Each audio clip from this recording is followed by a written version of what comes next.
पहले तो मैं एडवांस में ही समग्र बिहार की जनता को छठ महापर्व का बहुत बहुत शुभकामना देना चाहता हूं। अभी ही छठ का उत्साह दिखने को मिल रहा है। मैं छठ मैया से प्रार्थना करता हूं कि आने वाले समय में ये बिहार जंगल राज से मुक्त हो, पलटू राम से मुक्त हो। मित्रों, मैं यहां स्थित बाबा गरीबनाथ और खगेश्वरनाथ मंदिर में विराजमान भगवान शिव को चरण में वंदना कर मेरी बात की शुरुआत करता हूं। मित्रों, ये भूमि खुदीराम बोस, जुब्बा साहनी, पंडित सहदेव झा जैसे क्रांतिकारियों की भूमि है। ये तीनों क्रांतिकारियों को मैं प्रणाम कर मेरी बात की शुरुआत करता हूं।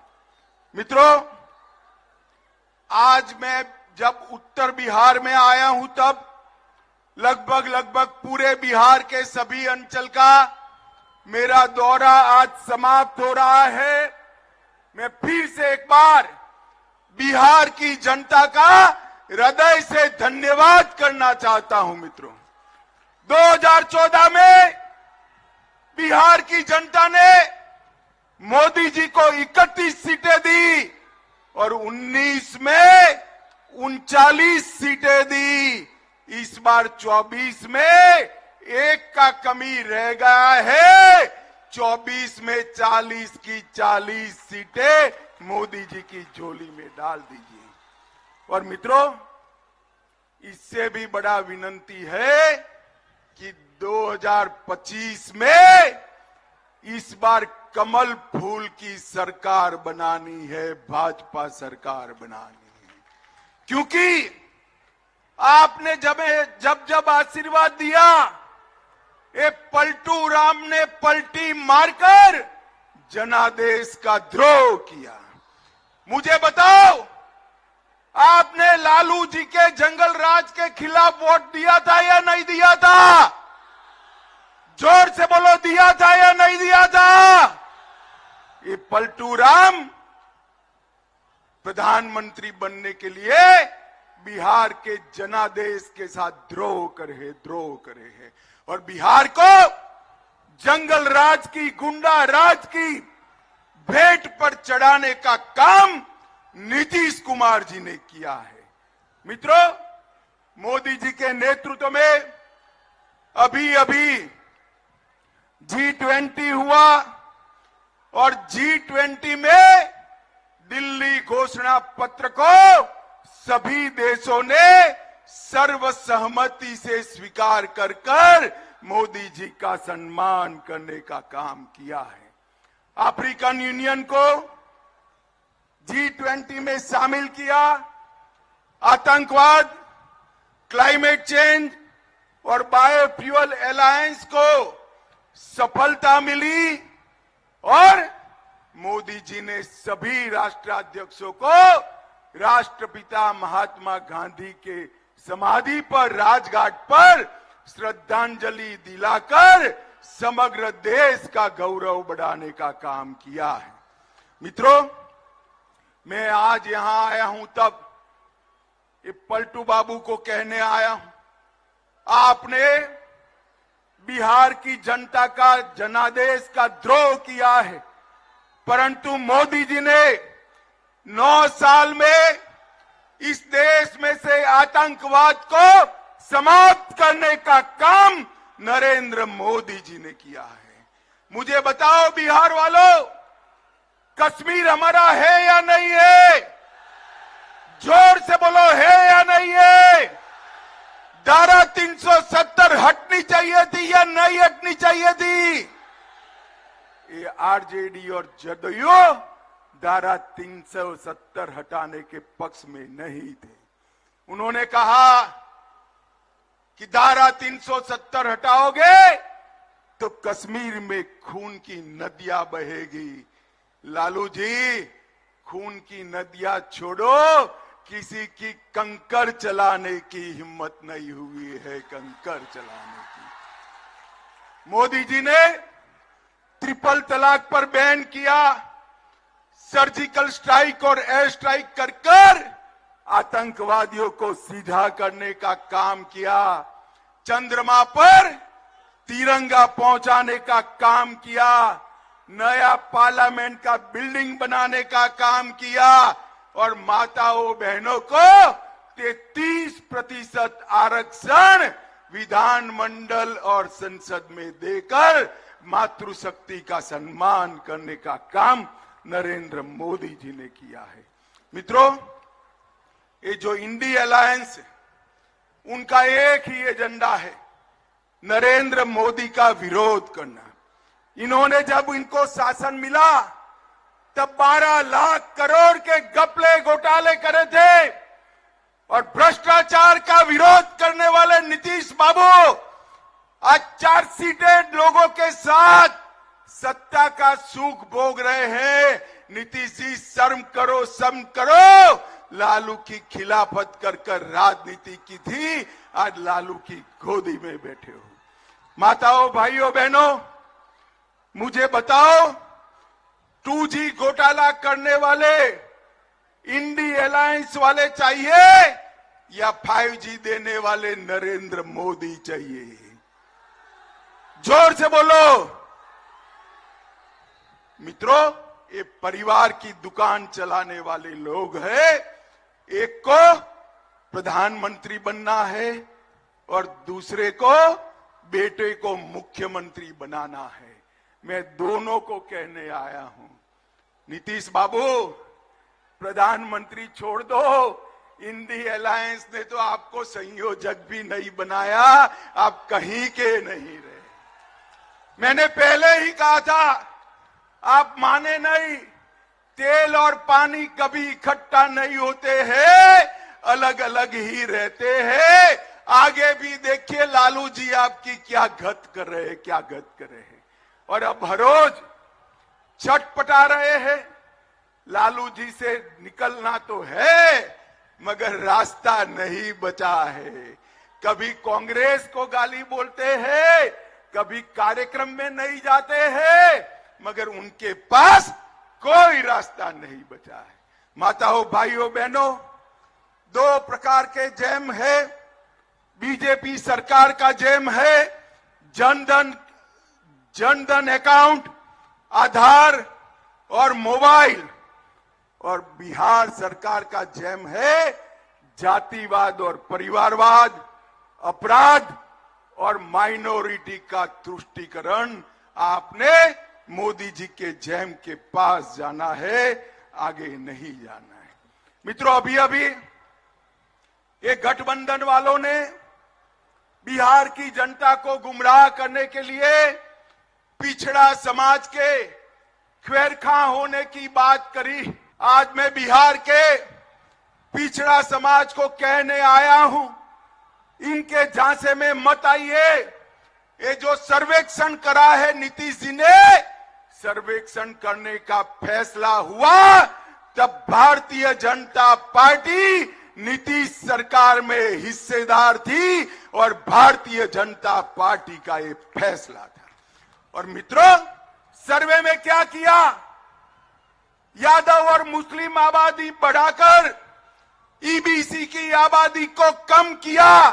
अति पिछड़ा को अन्याय करने का काम ये लालू नीतीश की जोड़ी ने किया है।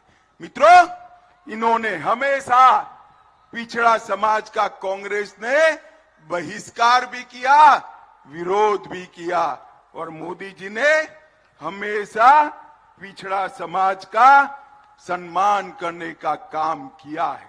माताओं, भाइयों, बहनों, मोदी जी के मंत्रिमंडल में 27 मंत्री, जोर से बोलो कितने मंत्री?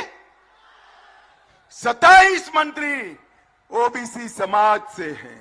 35% से ज्यादा मोदी जी ने ओबीसी कमीशन को संवैधानिक मान्यता दी है। लालू जी अब 10 साल तक यूपीए सरकार में थे, ओबीसी कमीशन को क्यों संवैधानिक मान्यता नहीं दी? इसका जवाब बिहार के पिछड़ा समाज को लालू यादव दे। नरेंद्र मोदी जी ने पिछड़ा समाज की सूची को राज्यों को निर्णय करने का संवैधानिक अधिकार दिया है और इसके साथ साथ केंद्रीय विद्यालय, नवोदय विद्यालय और सैनिक स्कूल में ओबीसी समाज को, पिछड़ा समाज को 27% आरक्षण देने का काम नरेंद्र मोदी जी ने किया है। आईआईटी में सारे पिछड़ा और ईबीसी वालों का फीस माफ किया। नीट की परीक्षा में, मेडिकल के दाखलों में ओबीसी समाज और अति पिछड़ों को आरक्षण की व्यवस्था की। पेट्रोल पंप और गैस एजेंसियों में पिछड़ा समाज और अति पिछड़ा समाज को 27% आरक्षण दिया।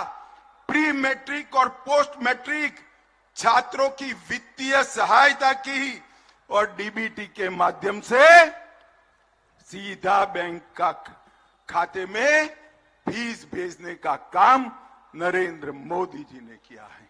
मैं आज बिहार के ईबीसी और ओबीसी, पिछड़ा और अति पिछड़ा दोनों समाज को कहने आया हूं, ये सर्वे जो है ये छलावा है। हमने इसका समर्थन किया था मगर हमें नहीं मालूम था लालू जी के दबाव में यादव और मुस्लिमों की संख्या बढ़ाकर अति पिछड़ा को न्याय करने का काम ये नीतीश कुमार और लालू करेंगे। माताओं, भाइयों, बहनों, मोदी जी ने आज देश के 60 करोड़ गरीबों को आगे आने का रास्ता प्रशस्त किया है। और ये कहते हैं इंडी अलायंस वाले, जितनी जिसकी आबादी इतनी उसकी हिस्सेदारी। तो ठीक है लालू जी, सबसे ज्यादा आपके सर्वेक्षण में इकोनॉमिकल बैकवर्ड आया है। क्या आप घोषणा करोगे कि इंडी अलायंस का मुख्यमंत्री अति पिछड़ा समाज से होगा? इसकी क्या आप घोषणा करोगे? लालू जी मेरी बात का जवाब दे। मित्रों, इन्होंने हमेशा तुष्टीकरण करने का काम किया है। मुजफ्फरपुर, सासाराम, बिहार शरीफ, पूर्णिया, कटिहार, भागलपुर, इसके सहित समग्र बिहार में मुस्लिम तुष्टीकरण का काम किया है। इसको रोका न गया तो सीमांत क्षेत्र के अंदर बहुत बड़ी दिक्कत आने वाली है। मित्रों, पूरा बिहार गैंग वॉर का अड्डा बना है। भाजपा के नेता राजेश हांसदा की गोली मारकर हत्या की और हर रोज अब अपहरण होने लगे हैं। फिर से लालू राज आ गया है। रोजगारी का 10 लाख नौकरी देने वालों लोगों ने रोजगारी की रैली पर लाठी चार्ज कर युवाओं को अपना असली चेहरा बताने का काम ये लालू और नीतीश ने किया है। माताओं, भाइयों, बहनों, ये मुजफ्फरपुर में 200 करोड़ से 100 बेड का कैंसर अस्पताल हमने बनाया। लीची को जीआई टैग मिला और डाक टिकट पर शाही लीची को स्थान देकर मुजफ्फरपुर के किसानों को पूरे देश के अंदर बाजार देने का काम मोदी जी ने किया है।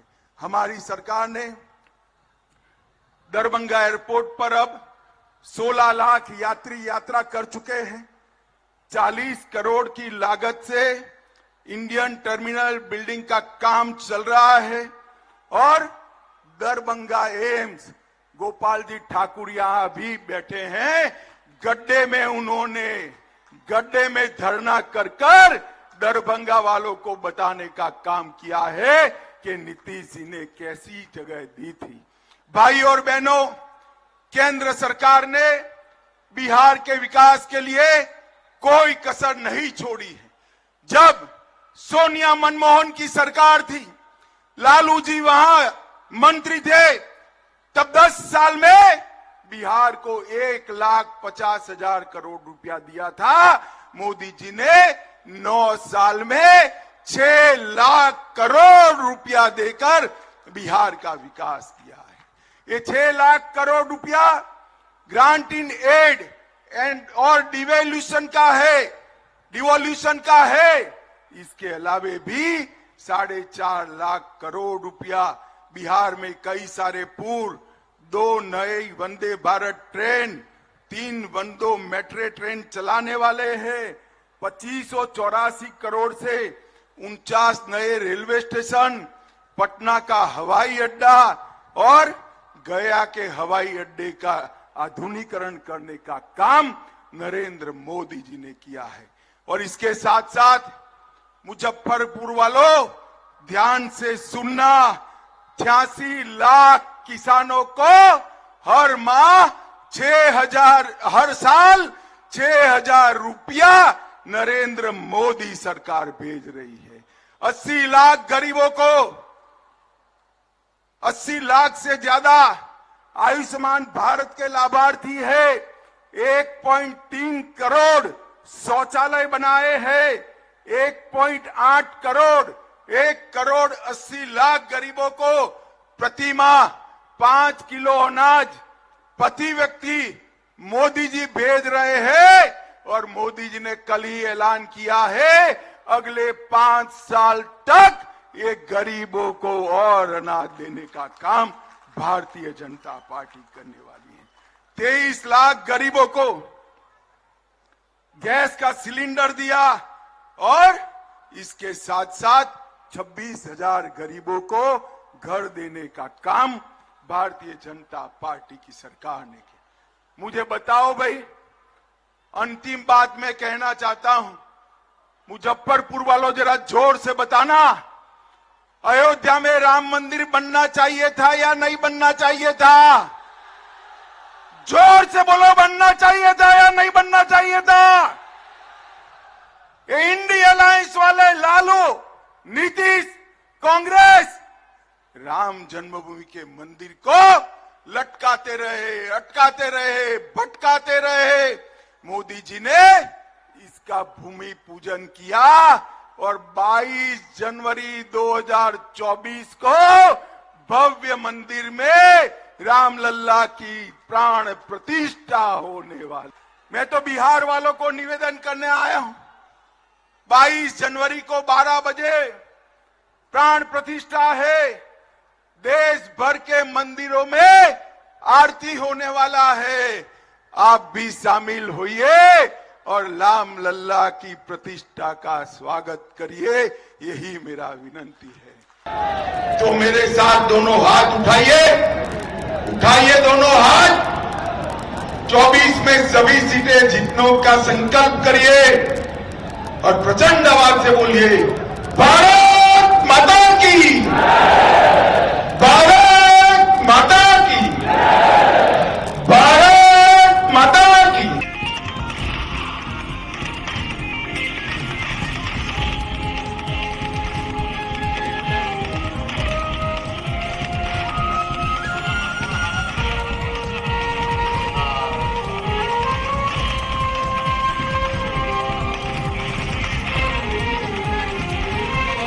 सभी प्रकार के खबरों के लिए जुड़े रहिए सरपंच टीवी के साथ। धन्यवाद। चैनल को सब्सक्राइब करना ना भूलें एवं वीडियो को लाइक और शेयर अवश्य करें।